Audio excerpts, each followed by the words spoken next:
Another day, another story. Explore 5 factors that fueled unease and panic over accusations of witchcraft during the Salem Witch Trials. Though the Salem Witch Trials were far from the only persecutions over witchcraft in 17th-century colonial America, they loom the largest in public consciousness and popular culture today.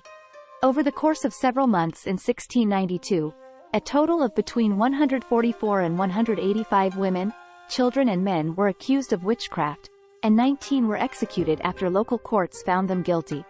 Welcome to Taboo Eminent Channel. As the witch panic spread throughout the region that year, increasing numbers of people became involved with the trials, as accusers, the accused, local government officials, clergymen, and members of the courts. What was happening in late 17th century Massachusetts that prompted widespread community participation and set the stage for the trials? Here are 5 factors behind how accusations of witchcraft escalated to the point of mass hysteria, resulting in the Salem Witch Trials. 1. Idea of witchcraft as a threat was brought from England. By the time the Salem Witch Trials began in 1692, the legal tradition of trying people suspected of practicing witchcraft had been well established in Europe, where the persecution of witches took place from roughly the 15th through 17th centuries. Salem came at the tail end of a period of witch persecutions in Europe, just as the Enlightenment took hold, says Lucille Scott, journalist and author of An American Covenant, A Story of Women, Mysticism and the Making of Modern America. The English colonists imported these ideas of a witch to America with them, and prior to the events in Salem, many people had been indicted for witchcraft in other parts of New England. The accusations in Salem began in early 1692, when 2 girls, ages 9 and 11, came down with a mysterious illness. They were sick for about a month before their parents brought in a doctor, who concluded that it looked like witchcraft, says Rachel Christ Doan, the director of education at the Salem Witch Museum. Looking back from the 21st century, it may seem unthinkable that a doctor would point to witchcraft as the cause of a patient's illness, but Scott says that it was considered a legitimate diagnosis at the time. It's hard for us to understand how real the devil and witches and the threat they posed were to the Puritans, or how important, she explains. Witchcraft was the second capital crime listed in the Massachusetts Bay Colony's criminal code. 2. Puritan worldview was mainstream.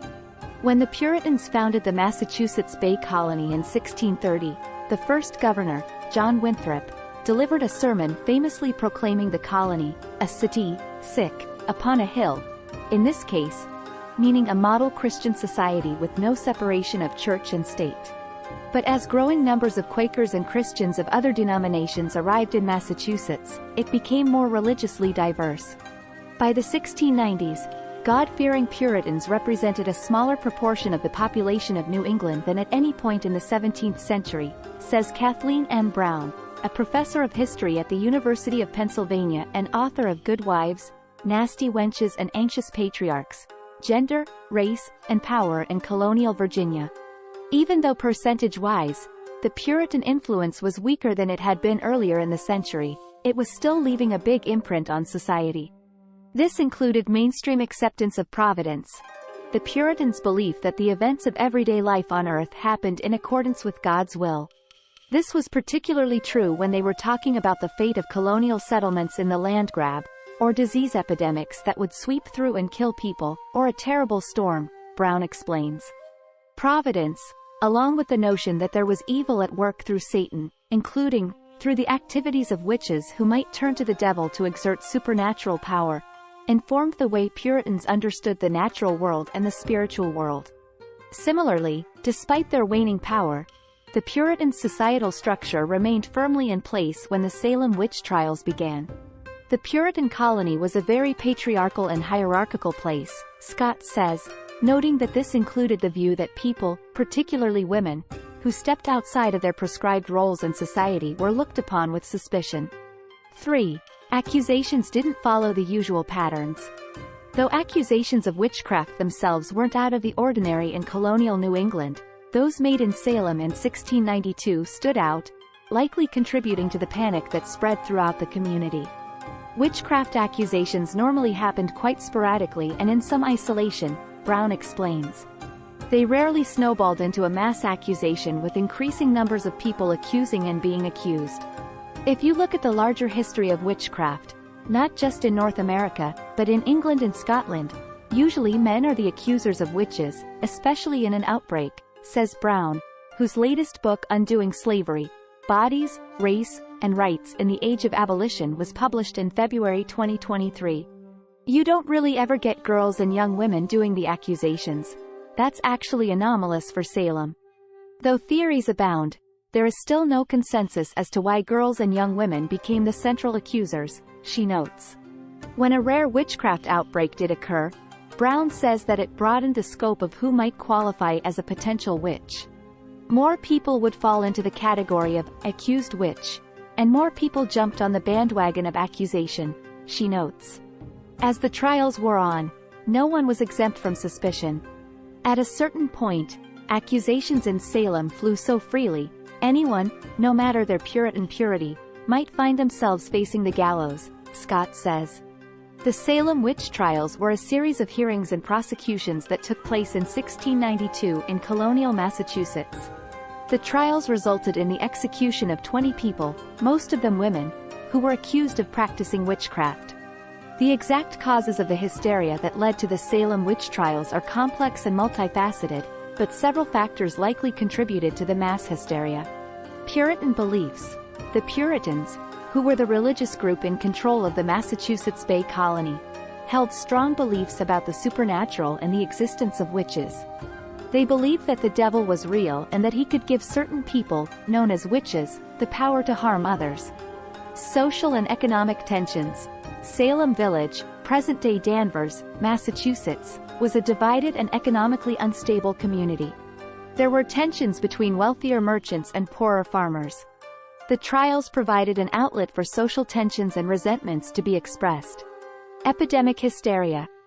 The symptoms of the afflicted girls, who were the first to accuse others of witchcraft, included fits, convulsions, and hallucinations. These symptoms could have been caused by various factors, including stress, boredom, or even a type of fungus called ergot, which can grow on grains and cause hallucinations. Mass hysteria and the power of suggestion likely played a significant role in the spread of these symptoms. Political factors. The Salem Witch Trials occurred during a time of political uncertainty and fear. The colony was at war with several Native American tribes, and there was a constant threat of attack. This atmosphere of fear and insecurity may have contributed to the paranoia and scapegoating of individuals as witches. Legal system. The legal system at the time allowed for spectral evidence, which meant that the testimony of the afflicted girls who claimed to see the accused witches' spirits harming them was admissible in court. This type of evidence was highly unreliable and often led to false accusations and convictions. Tituba's confession. Tituba, a slave owned by one of the afflicted girls' families, initially confessed to being a witch and implicated others. Her confession likely fueled the hysteria and encouraged others to make accusations. The combination of these factors created a perfect storm of fear, suspicion, and social tension, leading to the tragic events of the Salem Witch Trials. The trials have since become a symbol of the dangers of mass hysteria, prejudice, and the misuse of power. The accused's perspective. Write a story from the perspective of someone who was wrongfully accused of witchcraft during the Salem Witch Trials. Explore their emotions, fears, and the challenges they face as they try to prove their innocence in a society gripped by hysteria. The Witch Hunter's Dilemma. Tell the story of a fervent witch hunter who begins to question his beliefs and convictions as he investigates the accusations in Salem. Explore his internal struggle as he grapples with the morality of his actions and the realization that he might be condemning innocent people. A modern investigation. Write a contemporary story where a historian or detective stumbles upon new evidence related to the Salem Witch Trials. This discovery leads them on a journey to unravel hidden truths, shedding light on the real causes behind the accusations and the lives of those affected. Supernatural intervention. Explore a speculative fiction angle where a supernatural being or time traveler is sent back to the era of the Salem Witch Trials. This entity attempts to influence the events, trying to prevent the tragedy from occurring or guiding specific individuals to safety. The Afflicted Girl's Secret. Tell the story of one of the afflicted girls, exploring the psychological and emotional turmoil she experiences as she grapples with her newfound abilities. Unveil a hidden secret. Perhaps she is the one manipulating the others and fueling the hysteria for her own gain. An intergenerational curse. Craft a tale set in modern times where a descendant of one of the accused witches discovers that their family is still suffering from a curse placed during the Salem Witch Trials.